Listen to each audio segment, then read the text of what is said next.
preseason finale? What do you hope to see there? I think just continuing to be more consistent and grow on what we tried to implement at the start of camp. And it's the last time before the real thing. So continue to put together good possessions and stuff that we can build upon and grow from. Has it been a highly successful preseason? I think, Injuries notwithstanding. yeah, of course. I think we feel good about the work we've put in. We've had some things that we wanted to do in camp, and we feel like we've worked hard at achieving those, right? What that produces, not sure. But I think we feel like we've tried to put energy in the right places. Physicality is preseason. Have you seen any kind of physicality that you want for the season? I think that's an area that will be continued to have to grow in, but I do think that, again, the intentions are there. I would hope that if today is October, whatever day it is, if you added that day every month that goes on, we would be better in that month more than the previous month. So when I say things are in a good place or we feel good about them, there is a lot of room for improvement. So I think there's a level of intention probably there that's not good enough in terms of the outcome, but the try and the effort is there. How much is De'Aaron able to do on the court right now? Has there been any contacts with him yet? Or? He's starting to progress on the court. He's starting to progress on the court. Obviously, with the amount of time since his last game, we're going to be conservative, as we've said, numerous times. But he's progressing and gets excited sometimes when you see someone like that, of that level of player, get back on the court and start doing some things with the basketball. Is he back to 5-on-5 yet, or is that still a ways away? He's getting close, yeah. Are Kelly, Jordan, and Jeremy out for Friday? I'm not sure if that's been finalized yet, but it was good to see those guys back on the court today and mixing up in 5-on-5. How is Dylan responding, just coming off of an injury of his own, and then right back into the flow of things? It looks like he's been kind of fitting along really well. Yeah, I think he's done a good job of trying to stay engaged when he wasn't playing, and that's helped him hopefully minimize those reps when he was out.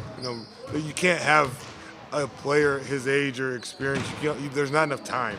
So anything that you can do to help support and complement and expedite anything is a plus. And I think obviously his pedigree and his maturity and mindset has helped him as well. And he's played simple basketball, but there's been some really good moments through those decision makings and just allowing to read what the game calls upon.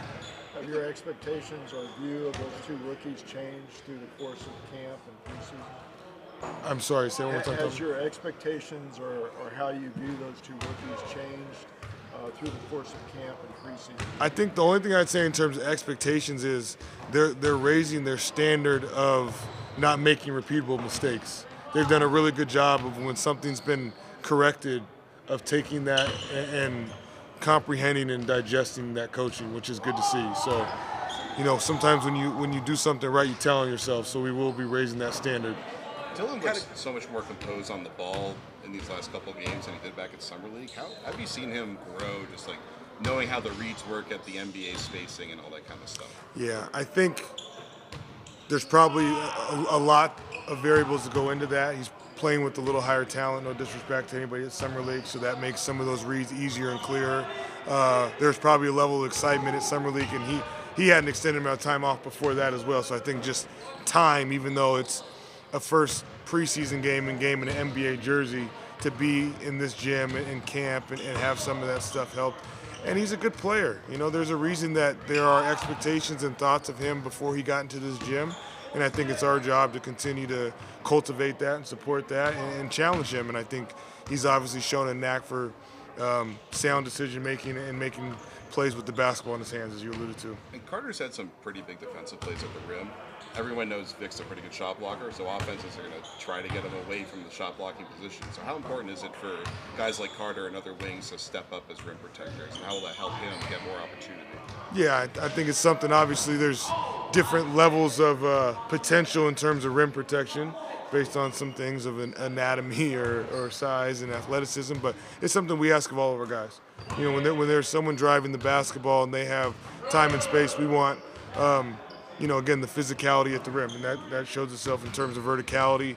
And Carter has the potential to do that, as well as some of the timing and anticipation to get some of those chase down blocks or weak side blocks, which are really hard to teach. It's a talent.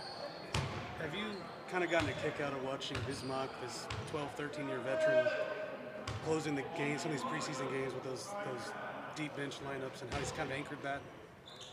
I can't tell you the amount of times that Bismack's done something that's been a joy to watch, and a lot of times it's in the locker room or on a bus, but he's the definition of a professional and how you want to act and operate, and I hope our guys are watching and listening every time he does something.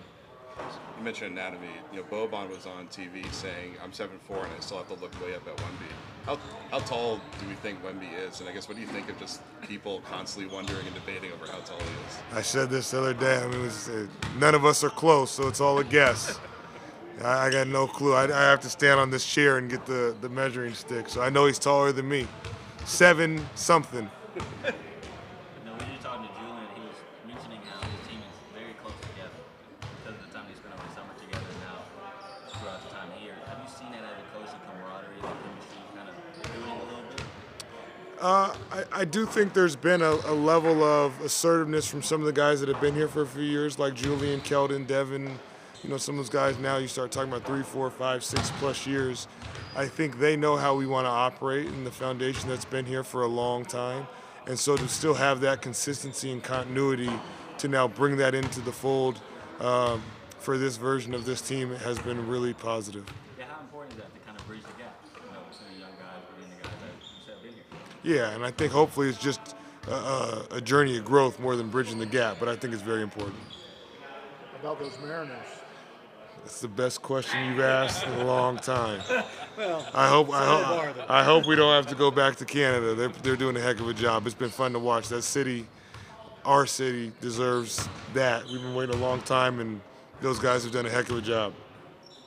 How was the big dumper as a baseball man? Hey, they got it tonight, Game 3.